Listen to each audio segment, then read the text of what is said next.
Olá pessoal, estamos começando mais um podcast Ele Vive. Eu quero agradecer você que está sempre junto com a gente, acompanhando nas redes sociais, YouTube, Instagram, Spotify. Muito obrigado pelo carinho, pelas mensagens também, por você estar sempre com a gente aqui, tá? Lembrando sempre, compartilhe o nosso podcast, mande para as pessoas, leve essa mensagem para quem você puder. Eu tenho certeza que para muita gente vai fazer sentido a mensagem que a gente está passando aqui. Não só o podcast de hoje, mas outros podcasts também que a gente já gravou.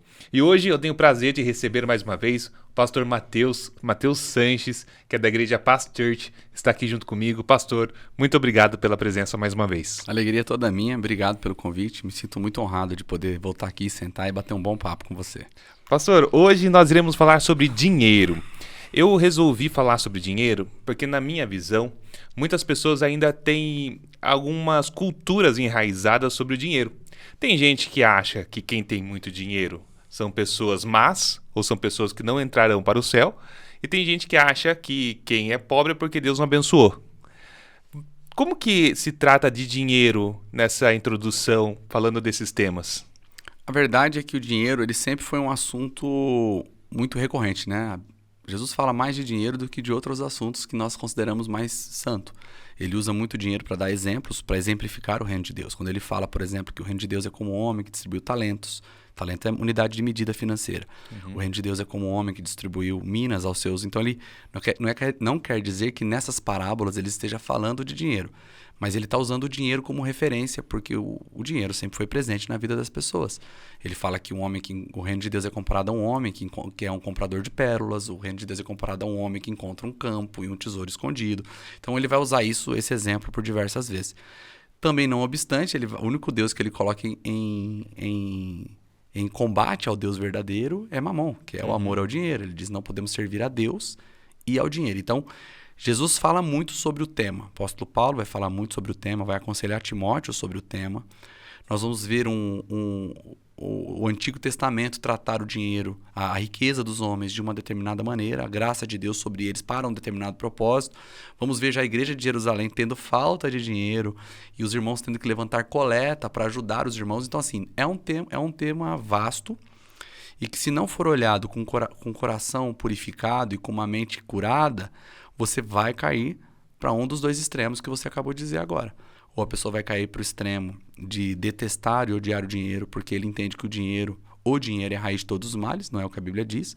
A Bíblia diz que o amor ao dinheiro é a raiz de todos os males, também não é de alguns males, não. De todos os males. Mas não é o dinheiro, é o amor a ele. E em contrapartida, a pessoa pode cair por esse lado, pensando que o amor, que o dinheiro é o problema, então ela vai adotar uma postura negativa em relação ao dinheiro e a quem o tem, ou a pessoa vai olhar para o Antigo Testamento, olhar para as riquezas de Salomão, as riquezas de Davi, de Abraão, de Isaac, de Jacó, vai construir uma teologia triunfalista que ignora todos os ensinamentos de Jesus e dos apóstolos a respeito do dinheiro, e ele vai encontrar textos para justificar a sua ganância. E Paulo diz aos Colossenses que o ganancioso ele é idólatra, mais uma vez dando a entender que a relação com o dinheiro tem que ser equilibrada, madura, para que você consiga encontrar o ponto de ser próspero e não se dobrar aos pés do dinheiro. Então esse é um desafio, a gente pode bater um papo sobre isso hoje. Sim, várias passagens da Bíblia falam sobre o dinheiro, sobre o amor ao dinheiro, como você disse. Fala também de como tratar o dinheiro, né? Tem a parábola dos talentos, que eu gosto bastante dessa parábola. Sim. Até se você puder lembrar dessa parábola, contar pra gente. A parábola dos talentos ela é muito interessante porque tem duas parábolas que parecem ser iguais, né? Acho que uma está em Mateus, outra está em Lucas. E é muito interessante porque a parábola dos talentos e a parábola das minas, elas são muito parecidas porque no final Jesus chama só 3 daqueles que ele distribuiu as minas para poder prestar conta, embora ele tenha distribuído minas, que era uma unidade financeira também, por igual para 10 servos. Então vamos lá, a parábola dos talentos, ele distribui 5 talentos para um, 2 talentos para outro e 1 talento para outro. E o texto diz que isso é uma parábola, Jesus dizendo que o reino de Deus é semelhante a um homem que vai viajar, então ele pega e distribui talentos aos seus servos para que eles administrem. Então ele diz: eu deixo 5 talentos para um, 2 talentos para outro e 1 talento para o outro. E quando ele volta de viagem, e o texto é legal porque ele diz assim: e deu a cada um segundo a capacidade de cada um. A nossa visão de escravo moderno não leva em consideração isso, porque a nossa escravidão moderna era pessoas indo na África buscando pessoas para trabalhar na lavoura. A mentalidade de escravidão naquela época eram pessoas que eram escravizadas porque perdiam guerra ou por dívida. A relação de escravo e de servo era bem diferente dos nossos dias, daquilo que a gente conhece. Então haviam médicos escravos, haviam engenheiros escravos por conta de dívida, administradores, muito bons administradores escravos, porque chegaram naquela situação por causa de guerra, né? Então Jesus está trazendo uma ideia de que servos tinham capacidades diferentes. E conforme a capacidade desses servos, ele deu mais talentos para uns e menos para o outro. Quando ele volta, eles multiplicaram. Então, aquele que tinha 5 tinha 10, o que tinha 2 tinha 4. Ambos receberam a mesma recompensa. Qual foi a recompensa? Eles foram chamados de servo bom e fiel e foram convidados para participar da alegria do Senhor. O que é isso? Como escravos que não participavam das festas do Senhor, eles foram convidados a entrar para dentro da festa. E eles não recebem nenhum prêmio, nenhum poder, porque ambos receberam mais e menos, porque eles tinham capacidade. Então Deus ele deu de forma diferente, mas parabenizou de forma igual. Aquele que tinha um talento, ele escondeu o talento e ele tentou justificar criando um espantalho para o Senhor, dizendo, o Senhor é um homem que colhe onde não planta, você é severo. Então eu tive medo e eu escondi. Jesus falou assim, eu vou te julgar segundo as suas palavras, não segundo quem eu sou. Porque se eu sou severo como você pensa que eu sou, se eu sou um homem que colhe onde não plantou, como você pensa que eu faço, então no mínimo você deveria ter plantado para me dar, deveria ter investido para me dar os retornos. Como você não fez isso, você é considerado servo mau e ele não foi impedido de entrar na festa do Senhor. Por que eu disse que é interessante analisar as duas? Porque na parábola das minas é diferente. Ele não dá segundo a capacidade de cada um. Ele dá uma mina para cada um, para 10. Mas por que parece a mesma parábola? Porque quando ele chama para prestar conta, ele chama 3. Que um tinha feito multiplicar em 10, outro em 5 e um tinha enterrado, né? Não falo que os outros 7 fizeram. Engraçado que como todos receberam igual, aí nesse caso a recompensa foi diferente. O que multiplicou 10 recebeu 10 cidades para governar na eternidade. O que multiplicou 5 recebeu 5 cidades para governar. Então, isso falam de recursos diferentes. Tem recursos que eu e você, nós recebemos de forma desigual. Que Deus dá a cada um segundo o propósito que Ele planejou para as nossas vidas. E em relação a isso, não há ranking. Se Deus te deu capacidade, por exemplo, de cuidar, de ser um bom jornalista, e você foi um bom jornalista, porque Deus te mandou ser, e Deus me mandou ser pastor de 1000 pessoas, no céu, diante da prestação de contas com Deus, eu não terei mais galardão que você. Nosso galardão será igual, porque no reino de Deus, em relação a galardão, não é contabilizado o quanto é a fidelidade. Ou seja, essas parábolas demonstram isso. Ou seja, você foi fiel aos 2 que Deus te deu, então você entra para o gozo do teu Senhor. Eu fui fiel aos meus 5, fui fiel a 1 que eu recebi, então eu recebo a entrada no reino do Senhor de forma igual. Porém, a parábola das minas diz aquilo que todos nós ganhamos igual, mas alguns trabalham mais por aquilo. E isso determinará, segundo o texto, o nível de governo que vamos ter no reino do Senhor. Ou seja, quantas cidades você vai governar, como Deus vai usar você pelo nível de fidelidade com aquele pouco que você recebeu. Mas olha, o tempo todo das duas parábolas, ele está chamando aqueles que servem ao Senhor de administradores de recursos que Deus deixa. Ou seja, aí nós voltamos para o assunto do dinheiro hoje. Porque nas ambas as parábolas diz assim, Deus te dará recurso. Lógico que recurso é muito mais que dinheiro. Recurso é capacidade intelectual, recursos são aquelas dons naturais que nós temos desde pequeno, que você vê, a pessoa lidera com mais facilidade, fala com facilidade, como você vai desenvolver esses recursos e vai canalizar esses recursos para o uso do reino de Deus aqui na Terra. E aí, como você usar, dependendo do quanto você investir naquilo que Deus já pôs em você, naquele primeiro depósito que Ele fez em você, como você multiplica isso, e isso vai determinar a sua fidelidade. Lógico que nós sabemos aqui na Terra que não há nenhum recurso bem desenvolvido que não traga finanças.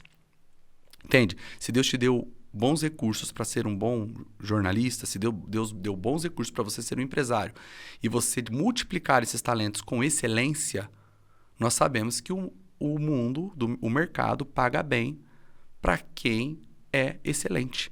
Então, automaticamente, o recurso financeiro virá junto com os outros recursos. Então, inevitavelmente, se você fizer o que Deus quer que você faça, você pode ter mais dificuldade que o outro, mas você será bem sucedido dentro daquilo que você está propondo fazer. Duas coisas muito importantes, né, pastor? A primeira é a questão de a pessoa, trazendo essa parábola agora para a nossa vida, a pessoa recebe um recurso, ou Deus derrama algo na vida daquela pessoa, mas a pessoa começa a reclamar, achar que aquilo é pouco, achar que não é legal. Isso se enquadra com aquele primeiro cara que teve um talento. Sim, né? Porque ele um talento. recebe o dom, né? Mas por mais que ele receba o dom, ele não é grato por aquilo que ele recebeu. Pelo contrário, ele segura, ele guarda aquilo e talvez até desmereça aquilo. Isso se compara a uma pessoa assim. Sim, Seria isso? exatamente, porque o texto, além de, para afirmar a sua reflexão a respeito disso, nós ministramos uma série de mensagens, estava te falando um pouquinho antes, né? A penúltima mensagem foi mordomia do tempo. Mordomia fala sobre sermos mordomos. Uma compreensão de que nós não somos donos de nada. Somos mordomos e é a ideia da parábola. Ou seja, eu recebi um recurso para administrar. Esse servo foi considerado infiel de ter escondido o talento. Imagina se ele perde o talento. Então não vamos nem falar quem administra mal. Tá? Não vamos nem entrar no assunto de quem pega aquele talento e perde. Que, ou seja, desperdiça aquele talento. Imagina o senhor volta e fala assim, cadê o talento? Durou uma semana.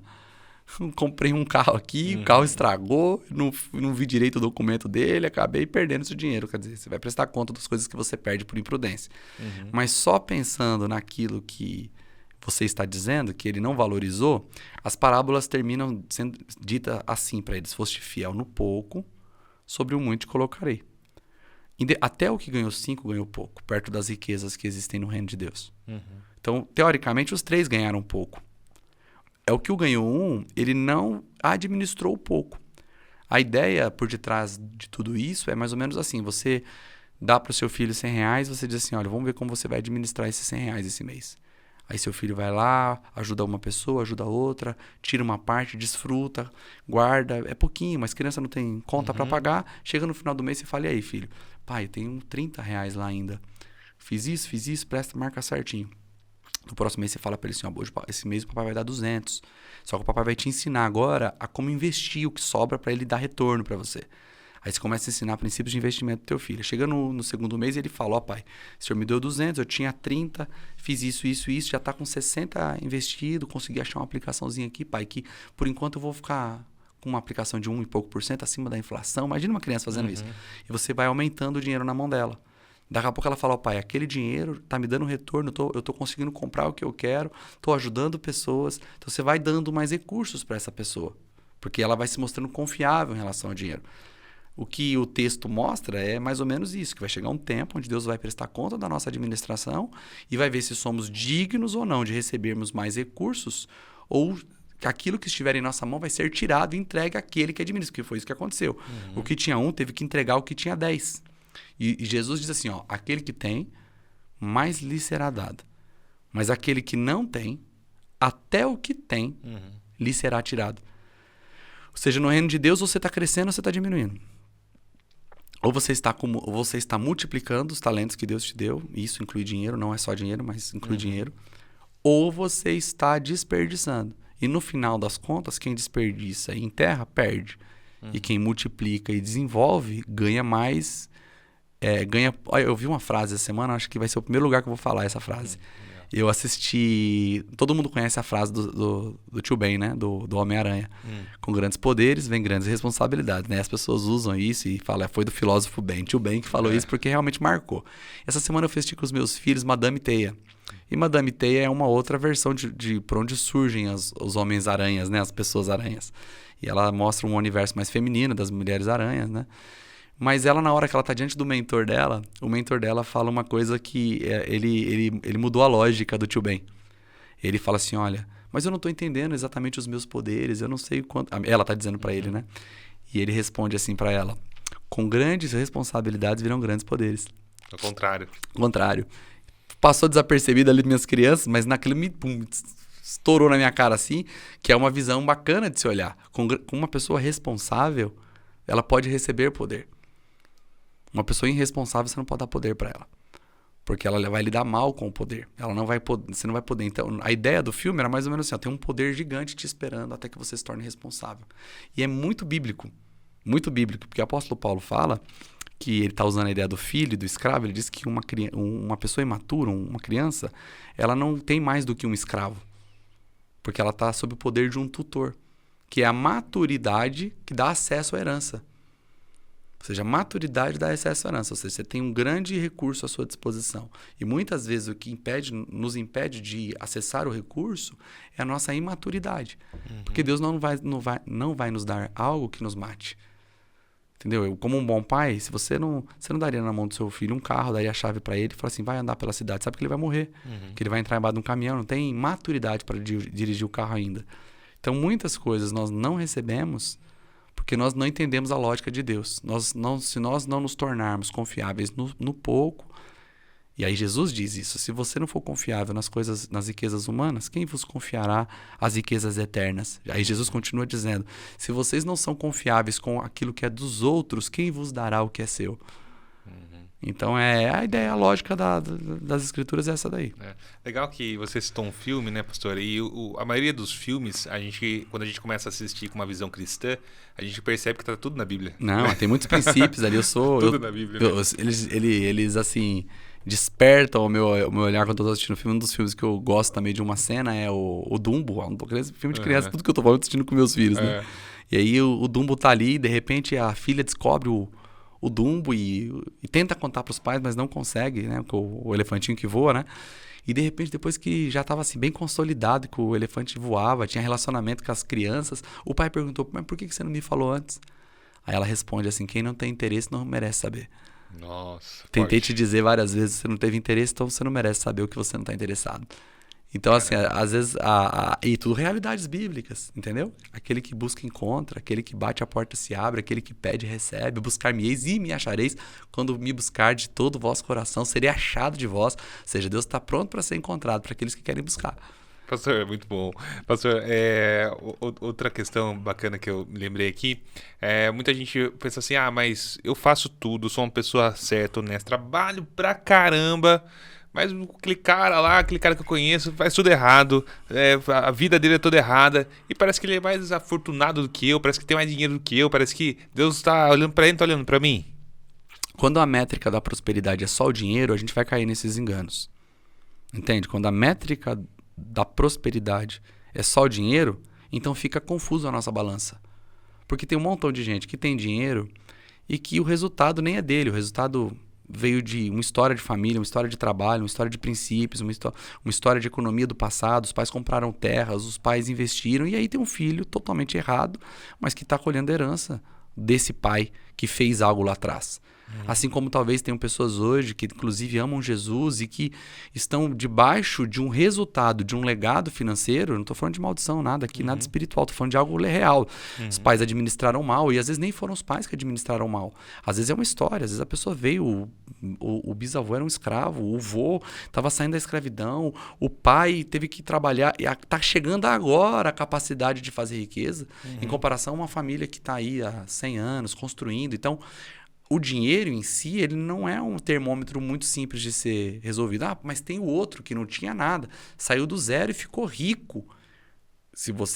Repito, se o dinheiro é a única métrica de prosperidade que você tem, Jesus, para poder para espantar isso um dia, 2 pessoas estavam ali pedindo para Jesus resolver um problema de herança, e Jesus falou, quem foi que constituiu o juiz nessa situação aqui?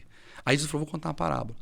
Aí falou, um homem fez uma colheita gigantesca, aí disse assim, eu vou aumentar meus celeiros e para poder guardar mais. Tem algum problema com isso? Nenhum. Jesus não está criticando a riqueza, Jesus está criticando esse pensamento de olhar para a riqueza como a única métrica de prosperidade. Por quê? O cara plantou, colheu, não tem espaço para guardar, vou aumentar meus celeiros. E ele disse, vou descansar a minha alma, ou seja, minha confiança está no dinheiro. Aí Jesus fala assim, louco, essa noite lhe pedirão a vossa alma. E o que tens? E ele fala de pessoas que são ricos aqui, mas são pobres para a eternidade. Então, se uma pessoa usar a métrica do dinheiro, somente o dinheiro, sem entender a dinâmica que está por detrás de tudo, ela vai ficar confusa. Porque ela vai associar, é isso que a teologia da prosperidade faz. Ela associa a bênção de Deus com o resultado financeiro. Agora, nós não podemos esquecer que quando estava na tentação, Jesus estava sendo tentado, o diabo levou ele, mostrou todas as glórias da terra e disse, tudo isso te darei, se prostrados me adorar. Não é só Deus que dá dinheiro, o diabo também dá dinheiro. E, na verdade, ele é o único Deus, com D minúsculo, que propõe dinheiro em troca de adoração. Deus não propõe dinheiro em troca de adoração. Ele diz, quem vir após mim, negue-se a si mesmo, toma sua cruz e segue-me. O chamado ao evangelho não é um chamado à riqueza, é um chamado a se negar. Nós vamos prosperar porque a Bíblia é cheia de princípios, mas nem todos irão prosperar. Por quê? Não entenderão os princípios, não renovarão sua mente. Romanos 12:2 diz, transformai-vos pela renovação da vossa mente, para que sejais capazes de experimentar a boa, perfeita e agradável vontade de Deus. Você pode ser nascido de novo, ter experimentado a libertação da condenação do pecado. No final da história, você vai ser livre do poder, da presença do pecado, mas nós estamos cheios de efeitos do pecado. Efeito do pecado na nossa mente, efeito do pecado que foi feito nos nossos pais a respeito de uma visão errada sobre o dinheiro. Aquele efeito continua na nossa cabeça. Enquanto não houver disposição de se arrepender e renovar a mente, em alguma determinada área da sua vida você vai sofrer. Mesmo sendo santo, mesmo indo morar no céu, mesmo estando fazendo a obra de Deus. Então são duas coisas que não necessariamente vão andar juntos. Pessoas piedosas, cheias da presença de Jesus, que vão morar na eternidade, ricas no céu, com grandes construções celestiais, vivendo de forma miserável aqui, mas são aprovadas pelo Senhor. Entende? João Batista não pregava no deserto, não operou nenhum milagre. Ele usava roupa de couro e comia gafanhoto e mel silvestre e foi chamado do maior nascido de mulher. O nosso maior mestre, Jesus, não tinha onde reclinar a cabeça. Então, quando a gente usa o dinheiro como métrica de sucesso, e a única métrica, não quer dizer que o dinheiro não pode ser uma métrica de sucesso. O cara prosperou, soube trabalhar bem, teve resultado. Mas essa é uma métrica extremamente superficial, que pode indicar que alguém que é de Deus também teve sucesso financeiro, mas pode macular ou pode mascarar alguém extremamente fracassado eternamente, com uma família destruída, com a mente destruída, preparando-se para passar a eternidade no inferno com os cofres cheios de dinheiro. Pastor, tem uma passagem também na Bíblia que diz assim: é mais fácil um camelo passar pelo fundo de uma agulha do que um rico entrar nos céus. Como que você vê isso? O que diz isso? Assim, tem muitas explicações para esse texto, para explicar o que era o fundo de uma agulha. E normalmente quem usa o texto para diminuir o rico. Não, para diminuir o impacto do que Jesus queria dizer. Porque é o seguinte, o fundo de uma agulha o que eles vão dizer ao estudar a palavra é que é uma fenda no muro. Isso. Por onde passava um camelo. Mas o camelo também tinha dificuldade de passar por ali. Então, sendo uma agulha de costurar, sendo uma funda de uma agulha, que é onde o camelo passa, ambos eram muito difíceis para passar. Mas historicamente, ele está falando do muro, né? Historicamente está falando do muro. Mas a reflexão que eu quero trazer é o seguinte, que Jesus está dizendo que, mesmo sendo o muro, a fenda no muro, mesmo sendo o furo da agulha, ambos eram difíceis para o camelo passar. Só que nessa discussão de pensar no furo da agulha, tanto que, pra você ter ideia como era difícil um camelo passar pela fenda do muro, é que Pedro vai dizer, então é impossível salvar-se o homem. E Jesus termina dizendo, o que é impossível ao homem é possível para Deus. Então a primeira coisa que a gente tem que entender é que Jesus está apresentando uma dificuldade mesmo para o rico. Mas vamos entender isso aí, né? Sim. O apóstolo Paulo vai dizer para Timóteo o seguinte, que muitos querendo ficar ricos se perderam no caminho. Né? Buscando a riqueza, sofreram grandes tentações. Inclusive, ele vai dizer, aí que ele diz, né, que o amor ao dinheiro é a raiz de todos os males. Então, entendendo isso, do que Jesus está falando, por que é difícil o rico entrar no céu? Nós temos que não podemos perder o contexto. O contexto era o jovem rico. Entendeu? Então, isso, o jovem rico. O contexto é o jovem rico. Que veio e quando Jesus pede para que ele abra a mão da riqueza para segui-lo, ele não é incapaz de abandonar a riqueza para seguir a Jesus. Sim. O que Jesus está falando? Que quanto mais nós nos prendemos em coisas da terra, mais difícil fica de se prender em uma coisa do céu. É dos embaraços da terra. Então o problema aqui que Jesus está apresentando não é o dinheiro em si, porque o dinheiro é neutro. O dinheiro na mão de pessoas, de algumas mulheres, de alguns discípulos secretos, financiaram todo o ministério de Jesus. Então, o dinheiro Jesus não está dizendo em ter muito dinheiro. O que Jesus está trazendo ali, em pano de fundo tem um jovem rico. O pano de fundo é alguém que não conseguiu deixar as riquezas para seguir Jesus. E, de fato, se nós olharmos para o cenário hoje, eu não sei se você sabe, mas dentro da lista dos povos não alcançados, nas listas que incluem indígenas, que incluem aborígenas, que incluem pessoas em países fechados, países árabes fechados, também está incluso duas categorias de povos não alcançados. Os muito pobres e os muito ricos. Ou seja, pessoas muito pobres, nós temos que melhorar o alcance do evangelho para elas, porque elas não estão sendo alcançadas e contempladas por nossa pregação. Aquelas pessoas que vivem à margem da miséria, pessoas que estão passando necessidade, fome. Em São Paulo a gente tem menos cenário disso, mas tem. Mas isso é maior ainda em outros estados do Brasil. e os muito ricos. E aí eu falo para você como pastor em Itapetininga. Uma pessoa muito rica, ela tem muito mais dificuldade de abandonar sua realidade para buscar ao Senhor. Ela tem muitas outras coisas antes de Deus para tentar buscar ajuda. O pobre ou classe média, ele tem uma coisa, às vezes um amigo ou um terapeuta para ele tentar ligar. Segundo lugar, já está buscando alguém que da igreja para orar por ele. Ou a pessoa que tem muito dinheiro, ela tem muitos recursos. Ela está precisando de viajar. Estou precisando sair daqui. Ela sempre tem outros deuses antes do Deus verdadeiro. Então, o que Jesus está apresentando ali não é um problema em administrar o dinheiro, nem um problema de prosperidade. O assunto não é esse ali. Jesus não está falando sobre alguém que administrou. O assunto ali é como é difícil alguém que tem muito recurso ter coragem de trocar esse recurso por Deus. E ali não necessariamente é... Porque Jesus, isso não é uma doutrina. Jesus só fala uma vez. Não pode ser considerado uma doutrina no sentido que para servir a Jesus temos que deixar tudo que temos. No sentido de dar para outras pessoas, que foi ali a proposta. Deixamos tudo que temos para seguir Jesus porque tudo passa a ser dele. Mas não no sentido do jovem rico que era dar aos pobres. Jesus estava testando o coração dele e nos deixando um princípio de que nós podemos ter as coisas, mas as coisas não podem nos ter. Porque no caso dele, o dinheiro se tornou o senhor dele. Ele ficou entre dois senhores. Jesus expôs o coração dele. Então, nesse texto, não é um texto para poder te desencorajar a prosperar, nem para te desencorajar a enriquecer. Se o seu coração é dele, a sua riqueza é dele. Sua riqueza vai servir ao propósito dele. Tá tudo certo.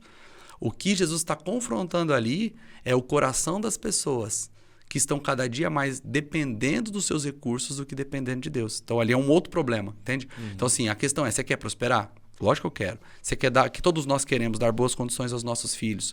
Todos nós queremos poder levar nossa família para viajar. Todos nós queremos, na aposentadoria, não ter que ficar se matando de trabalhar até o final. Queremos ter dinheiro para desfrutar. Todos nós queremos um dia ter uma renda passiva. Se não quer, deveria querer.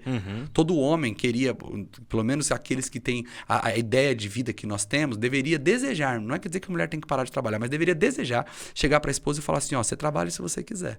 Se você quiser, você é livre. Você pode fazer o que você quiser. Você é empoderada. Mas se você quiser também, você pode ficar em casa que eu te sustento. Porque eu tenho condições. Todo homem queria falar isso pra mulher. Saber que podia chegar em casa, a mulher tá descansada. Mas nós não podemos. Quase nenhum brasileiro pode. Porque se a mulher não dá uma força, os caras não dão conta. É pouco salário.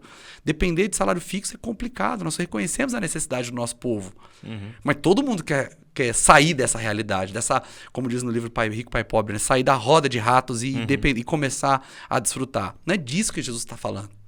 Jesus está falando de pessoas que põem no dinheiro a sua esperança, que põem no dinheiro a sua confiança, e que se um dia tiverem que escolher entre Deus e o dinheiro, certamente escolherão o dinheiro. E esses, para eles, é quase impossível entrar no reino do céu. Sim, essa parte é muito importante que as pessoas prestem atenção. Se puder até voltar o vídeo, voltar o áudio, prestar muita atenção nessa parte. A gente não critica o dinheiro, não estamos criticando o dinheiro. Não é amaldiçoado o dinheiro. Não, pelo amor de Deus. É o que você está pensando sobre o dinheiro. O dinheiro é neutro, a gente não pode esquecer disso. O dinheiro é uma unidade de medida. O dinheiro é neutro. Na mão de gente boa faz coisas boas, na mão de gente má faz coisas más. Mas ele tem um alto poder sedutor. Porque ninguém pode amar aquilo que não te seduz. O que o dinheiro compra, os benefícios que o dinheiro traz, são sedutores. Então, assim, eu quero que a minha mulher seja sedutora, mas eu quero que ela seja minha esposa. Eu quero que ela esteja do meu lado, ela me seduza na hora certa. Se minha mulher usar a sedução para me manipular e me tirar da capacidade de decisão, então nós temos que rever e conversar sobre a nossa relação. Todo mundo quer, no começo da relação, ser seduzido por uma mulher para se casar com alguém. Mas se o cara vive numa relação completamente absorvido pela sedução, é um relacionamento abusivo de uma pessoa provavelmente narcisista e manipuladora. Então, que lugar o dinheiro vai ter na minha vida? Numa relação saudável, vou decidir aonde ele vai ir e até onde ele me leva, até onde eu vou por conta dele, até onde eu digo que aqui tá bom. Ou ele vai decidir quais serão os meus amigos, quais serão as minhas missões. Porque, por exemplo, a gente tem falado muito hoje de crescimento humano, e isso tem sido repetido por pessoas até boas, que nós somos o reflexo das 5 pessoas que nós andamos junto. Sim. Então imagina... Imagina. Então imagina, nós temos falado sobre isso, né? Que nós somos o reflexo das 5 pessoas que nós andamos do lado. Eu concordo, nós temos que ter os níveis de relação que nos leva para cima. Mas como que Jesus estaria se ele pensasse assim? Ele não se cercaria dos 12. Então, quando o dinheiro se torna o nosso Deus, até as nossas relações são todas elas por interesse. Nós já não temos pessoas que nós queremos servir. Nós queremos pessoas que possam servir ao propósito para a gente chegar onde a gente quer chegar. E aí a gente perde a simplicidade das relações. Eu falo para as pessoas que eu cuido na igreja. sempre tenha 3 níveis de relação. Sempre tenha pessoas com as quais você está aprendendo e elas estão te inspirando. Sempre tenha relação de pessoas que você possa ombrear com elas, que você está ali só para ser você mesmo, dar risada. E sempre tenham pessoas das quais você está derramando aquilo que Deus colocou no teu coração sobre elas. Se você conseguir manter isso, porque a relação de baixo para cima, ela pode ter um pouquinho de interesse, tem mesmo, nós queremos aprender. Mas a relação quando a pessoa não pode te oferecer nada... É mais real. É assim, você está testando o teu coração. Mais genuína, né? Cara, você não pode me oferecer nada. Pelo Mas eu tô te dando, eu não quero te dar. Te gera dor de cabeça, te gera cansaço, te gera dor emocional, mas você está oferecendo algo para ela. Então, essas relações curam o nosso coração. Quando o dinheiro se torna Deus, aí já não existe mais isso, porque ele determina quais são seus amigos. É ele determina que você vai se envolver. E se não tiver dinheiro na parada, então essas relações não são importantes para você. Por isso nós temos que tomar cuidado e guardar o nosso coração. Pastor, para a gente encerrar, queria que você falasse um pouquinho agora do outro lado, né? Aquela pessoa que ela não é próspera, ela não vê, ela não consegue enxergar que ela tem Deus. Ela não consegue enxergar que Deus está abençoando ela.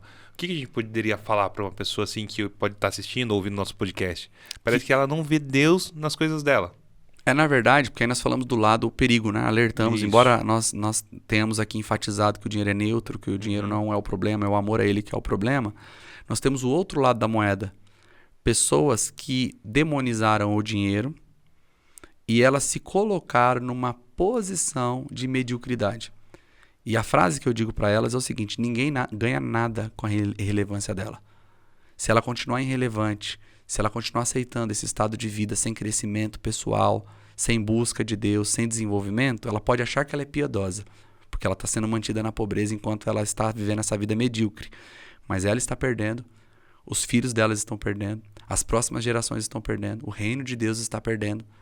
Então é o seguinte, que não seja pelo dinheiro, mas que seja para honrar o Senhor, viva uma vida excelente. O dinheiro vai vir, inevitavelmente. E quando ele vir, por conta da sua excelência, da sua relevância, entenda que você é Senhor sobre ele e desfrute. Cuide da sua família com esse dinheiro, cuide das pessoas ao seu redor com esse dinheiro. Entenda que o dinheiro é um péssimo senhor, mas ele é um ótimo servo. Sim, exatamente. Então você pode ajudar muitas pessoas com o seu dinheiro.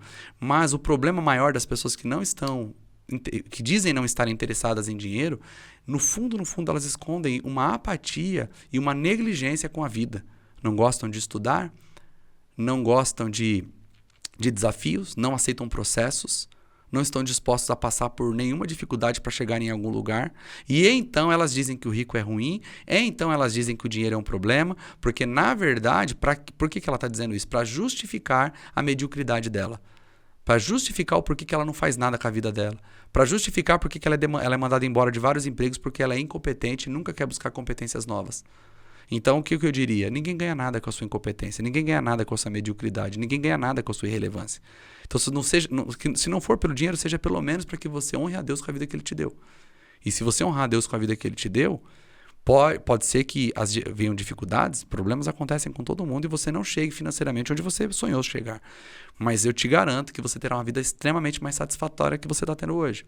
Então, não demonize o dinheiro. Lembre que ele é um ótimo servo para quem consegue ser senhor dele. E só pode ser senhor do dinheiro quem tem Jesus como senhor de si mesmo. Porque ninguém se governa se Jesus não nos governar. Então eu digo para você que está vivendo uma vida miserável e pensando que pessoas podem, que Deus decidiu abençoar hoje, talvez a única coisa que seja amaldiçoada é o seu pensamento. Você precisa é pedir libertação a Deus dos seus pensamentos, para que você pense de maneira correta, veja de maneira correta. Pare de responsabilizar os outros pela sua falta de condições. Você pode até não ser culpado pela situação que você está vivendo, mas você é responsável por fazer alguma coisa. Ou seja, o fato de você não ser culpado pela situação que você está não te permite ficar nisso para o resto da vida culpando quem te colocou aí. Se responsabilize, se levanta, trabalhe, busque ajuda, busque conselho de pessoas que já saíram de onde você estava. Para de ter pensamentos prontos. Isso, aquilo, todo pensamento pronto revela um coração completamente idiotizado pelas ideologias. O dinheiro toda frase pronta, dinheiro é ruim. O rico é todo malvado. E tudo isso aí foi construção que colocaram na tua cabeça. Você se liberta desses pensamentos e busca quem está acima para você aprender, ou você vai terminar a vida assim e, volto a dizer, todos serão prejudicados pela sua decisão. Pastor, eu quero agradecer a sua participação, é grandiosa. Desejo muito que as pessoas assistam, ouçam, mande para as pessoas que precisam, né? ouvir essa palavra e agradecer pela participação. Obrigado que você. é sempre muito abençoada. Muito obrigado, pastor. De nada, disponha, sempre estarei aqui à sua disposição. Lembrando que você é pastor da igreja Past Church Sim, em sim. Itapetininga. Itapetininga. né? E hoje estou pastoreando a Past Church de Sorocaba também, né? Pastor de Sorocaba, legal. Em Itapetininga os cultos são aos domingos? Aos domingos, às 9 horas da manhã e às 18 horas, né? Embora tenhamos os nossos life groups, que são nossas células acontecendo durante a semana, e nossos treinamentos também, mas lá no templo, lá no espaço, né? Aos domingos, às 9 e às 18. E Sorocaba acontece lá no Hotel E-Suites, às 11 horas da manhã, aos domingos, né? Eu tô lá também, saio daqui e corro pra lá pra ministrar os irmãos lá. Legal, pastor. Obrigado, Deus De abençoe. nada, Deus mais uma abençoe. vez, viu? Gente, quero agradecer você que ficou junto com a gente, ouviu essa palavra, como eu disse. É importante que você compartilhe, mande para as pessoas. Se você quiser pegar um pedaço só do vídeo ou do áudio, ou então mandar o vídeo inteiro mesmo pelo YouTube, Spotify, né? Faça isso, que é uma forma também de você evangelizar, levar para mais pessoas essa mensagem. Uma mensagem super importante falando sobre dinheiro. Dinheiro ainda no mundo como um todo é algo que tem que ser discutido, tem que ser falado e a gente precisa ter esse entendimento. Então, muito obrigado pela participação de todos, obrigado aí pela audiência e até o próximo episódio.